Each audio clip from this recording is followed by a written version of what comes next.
Welcome to the Deep Dive. We're here to take your source material, break it down, and pull out those golden nuggets of knowledge, basically giving you a shortcut to being really well-informed. Yeah, cutting through the noise. Exactly. And today, we're diving deep into the practical side of SwiftUI development. We're looking at it through the lens of a recent live coding session and the discussion around it. Right. Our mission for you today is really to unpack the real-world challenges, but also maybe the surprising ease of building with SwiftUI. And how it compares to, the old standby UI kit. Yes, how it stacks up, and hopefully reveal some essential steps for you to master modern iOS development. So let's set the scene first. Picture this. A group of software engineers, right? Some totally new to SwiftUI, a few knew the basics, maybe some had decent experience. But no pros yet. No pros, exactly. A quick poll showed that. And the goal for everyone there was pretty clear. Get to what they called a decent understanding of SwiftUI. A decent understanding. I like that. And that's really what we want to help you achieve today as well. Okay, so let's unpack that. This decent understanding and the whole SwiftUI landscape. Because, if you're coming straight from UIKit, SwiftUI can feel, well, a bit daunting, can't it? It definitely can. I mean, people have said UIKit feels easier, but maybe that's just years of comfort, muscle memory. It's like that old favorite shirt. Yeah. Hey, it works, even if there are newer things out there. Totally. But what's interesting is how that feeling can shift. What if, actually, SwiftUI is more easy than UIKit from a different angle? How so? Well, the observation was that experienced developers, people with strong fundamentals, front-end, back-end, they can pick it up really fast. In very little time, actually. Because the core idea is transfer. Exactly. Because fundamentally, app development, it boils down to a few key things, doesn't it? Calling APIs, getting the data back. Right. Populating that data, listening for what the user does. Yes. Taps, swipes, whatever. And that core loop, it's the same whether you're using SwiftUI, UIKit, or something else entirely. That simplifies things when learning a new UI framework. Yeah, it does. But SwiftUI, it offers this declarative way, right, where the listening and populating feel more automatic. You just say, for this data, look like this. Instead of manually finding the label and setting its text. Precisely. The framework handles more of that update logic for you based on the state. So it's understanding that the underlying logic is often similar, even if the way you express the UI changes. That's why strong fundamentals are key. They let you adapt faster. Okay, and this brings us nicely to learning by doing. We saw some really cool insights from a live project, a job-searching app assignment. It started as just a static UI. Yeah, and one participant, Imran, shared his experience building out that basic UI. What did he find? Well, he talked about using navigation stack for the main app navigation, going deeper into views, and then navigation link for specific jumps, like going to a login screen. Okay, standard navigation stuff. Pretty standard, yeah. And he also put in a tab view for the main screen, 5 tabs, home, company grid, create job, that sort of thing. Managed by selected tab index, like 0 for home, 1 for the next one. Exactly, yeah. Simple state management for the tabs. And what was his gut reaction, his aha moment? His immediate feedback was, and I quote, SwiftUI is pretty awesome. He felt it took less time to develop and was easy to understand. Wow, okay, that's a strong endorsement, especially coming from building something hands-on. It cuts through that initial daunting feeling we mentioned. Absolutely. But, it wasn't all smooth sailing. He hit some initial hurdles, too. Like what? He mentioned needing to refactor repetitive UI code, which points directly towards using things like ViewModifiers and SwiftUI. Ah, right. Reusable style capsules, essentially. Yeah. Keep things DIY. Don't repeat yourself. Exactly, like CSS classes, but for views. And he also had a specific layout glitch. Some language section in a profile view wasn't showing up right. Typical early development stuff. Happens all the time when you're wrestling with layout. So, okay, this experience highlights some practicalities. Let's talk core differences. SwiftUI versus UIKit. The big one, maybe the biggest one, is that SwiftUI views are structs, value types. Whereas UIKit, you're mostly dealing with classes, reference types. Why does that matter so much? It fundamentally changes how you think about data and state. Value types mean views are more like snapshots. When data changes, SwiftUI can efficiently recreate the parts of the view hierarchy that need updating. It's less about mutating existing view objects directly. Okay, so it encourages a more functional approach, maybe? You could say that.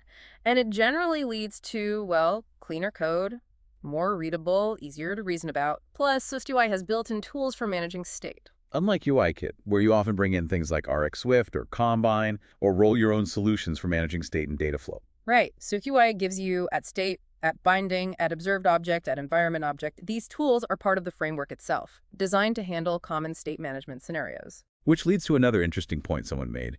MVVM, Model View View Model. Apparently, it feels easier to implement in SwiftUI. That surprised me a little. It's because SwiftUI's reactive nature, how views automatically update when data changes, fits really well with the view model concept. The view model holds the state and logic, and the view just reflects it. The binding mechanisms make the connection almost seamless. So the framework sort of nudges you towards patterns like MVVM. In a way, yes, it makes them feel more natural. And people also asked about performance optimization. That's a whole topic. But the declarative nature often helps. Small, composable views mean the framework can be smart about what it needs to redraw. Fewer full-screen updates, maybe. More targeted changes. Potentially, yes. If you structure things well, it encourages good habits. All right, so connecting this back, SwiftUI seems designed to encourage cleaner code, better patterns, and maybe even better performance if used right. That's the goal, I think. More maintainable, scalable apps. Okay, let's pivot to the listener. Your turn to build.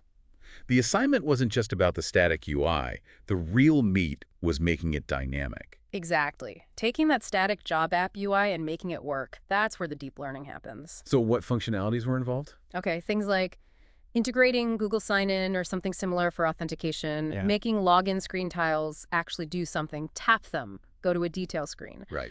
Tapping a job listing should show the job description, the JD view, implementing a bookmark feature. Bookmarks.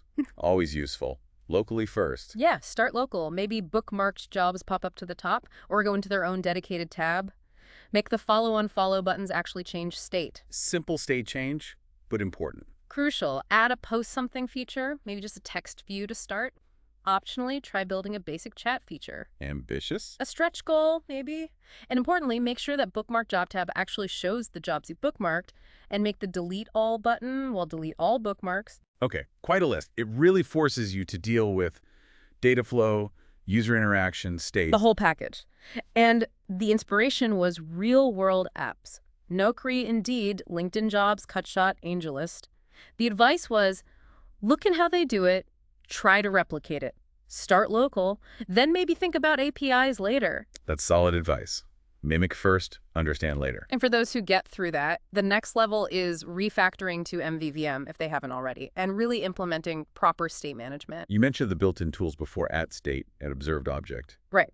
There are like 4 or 5 main ways to handle state, depending on the local data, global data, data passed down through the environment, bindings, observation. Choosing the right tool for the job is key. So how do you learn all this effectively? It sounds like a lot. Well, besides building things yourself, another really powerful strategy came up. Find a decent-sized existing SwiftUI project on GitHub or somewhere. A mature project. Yeah, something that's already built out.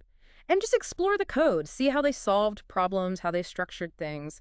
It's suggested this is a very fast way to learn, maybe even faster than starting from scratch initially. Like looking over a master's shoulder. Kind of, yeah. You see patterns in practice. And resources were provided too, right? Oh, yeah. An app video showing the target, a Google Drive folder for assignments, screenshots.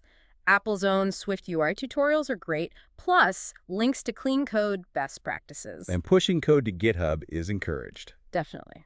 With screenshots or recordings in the readiness, it builds your portfolio as you learn. Okay, shifting gears slightly. A very practical problem. Backward compatibility. Navigation stack is great, but iOS 16 Plus only. What about supporting, say, iOS 13? That comes up a lot in the real world. Huge issue. The solution discussed involves bridging the gap between UIKit and SwiftUI. You can use a UI hosting controller. What does that do? It lets you embed a SwiftUI view inside a standard UIKit UI view controller. So you could have an older app, mostly in UIKit, but introduce new screens or components using SwiftUI within that structure. So you can adopt SwiftUI gradually. Exactly. Or use UIKit components within SwiftUI if needed, using UI view representable or UI view controlled representable. It works both ways. It's a bridge. That's crucial for existing projects. So connecting that to the bigger picture, does this mean developers, especially newer ones, still need to learn UIKit? The advice given was pretty strongly yes, at least have a basic understanding. Why is that?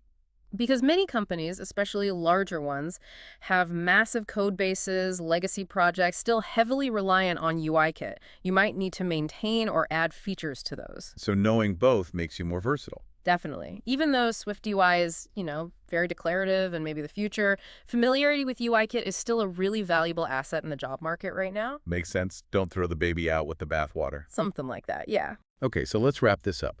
We've really covered a lot of ground here.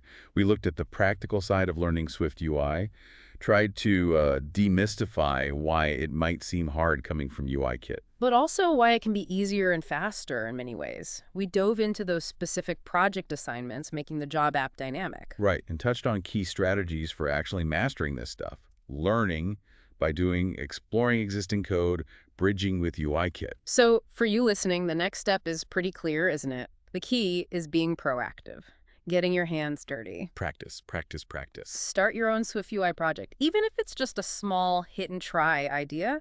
Just getting something, say, 30%, 60% built gives you so much context. It makes understanding the deeper stuff, like complex state management or async operations, much easier later on because you've encountered the need for them. Exactly. You've felt the pain points that those concepts solve. So ultimately, in this world of constantly evolving UI frameworks, maybe true mastery isn't just syntax.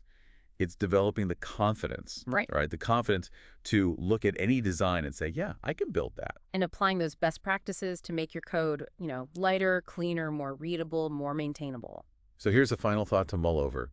What does it really mean for you to embrace that iterative, hands-on approach to learning? What's the next step you need to take to start building with that kind of unwavering confidence?